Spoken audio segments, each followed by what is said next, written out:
Rajasthan Royals ടീമിലെ Riyan പരാഗിന്റെ സാന്നിധ്യമായിരിക്കാം Sanju സാംസനെ team വിടാൻ പ്രേരിപ്പിക്കുന്നത് എന്ന് മുൻ ഇന്ത്യൻ താരം എസ് ബദ്രിനാഥ്. സഞ്ജു സാംസൺ വിടാൻ താൽപര്യം അറിയിച്ചുവെന്ന രീതിയിൽ കഴിഞ്ഞ ദിവസങ്ങളിൽ റിപ്പോർട്ടുകളുണ്ടായിരുന്നു.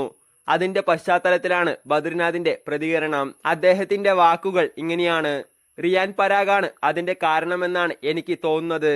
അവനെ ക്യാപ്റ്റനായി പരിഗണിക്കുമ്പോൾ സഞ്ജുവിനെ പോലെ ഒരാൾ ടീമിൽ നിൽക്കുമെന്ന് നിങ്ങൾക്ക് തോന്നുന്നുണ്ടോയെന്ന് ബദ്രിനാഥ് പറഞ്ഞു.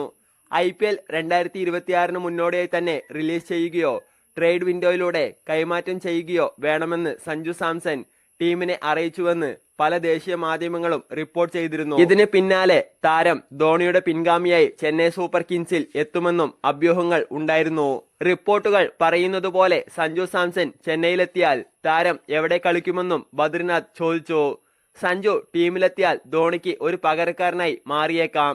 ആദ്യ 3 or 4 സ്ഥാനങ്ങളിൽ ബാറ്റ് ചെയ്യാൻ കഴിയുന്ന ഒരു താരമാണ് സഞ്ജുവെന്നും 11ൽ 5-മോ 6-മോ ആയി ഇറക്കാനാവില്ല എന്നും അദ്ദേഹം കൂട്ടിച്ചേർത്തു.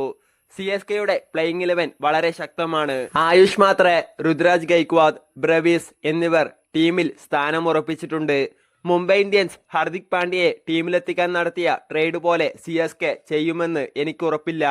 ഇനി അങ്ങനെ ചെയ്താലും അവനെ പ്ലേയിങ് 11ൽ ഉൾപ്പെടുത്താൻ കഴിയുമോ എന്ന ചോദ്യം ബാക്കിയാണ് എന്ന് ബദ്രിനാഥ് പറഞ്ഞു.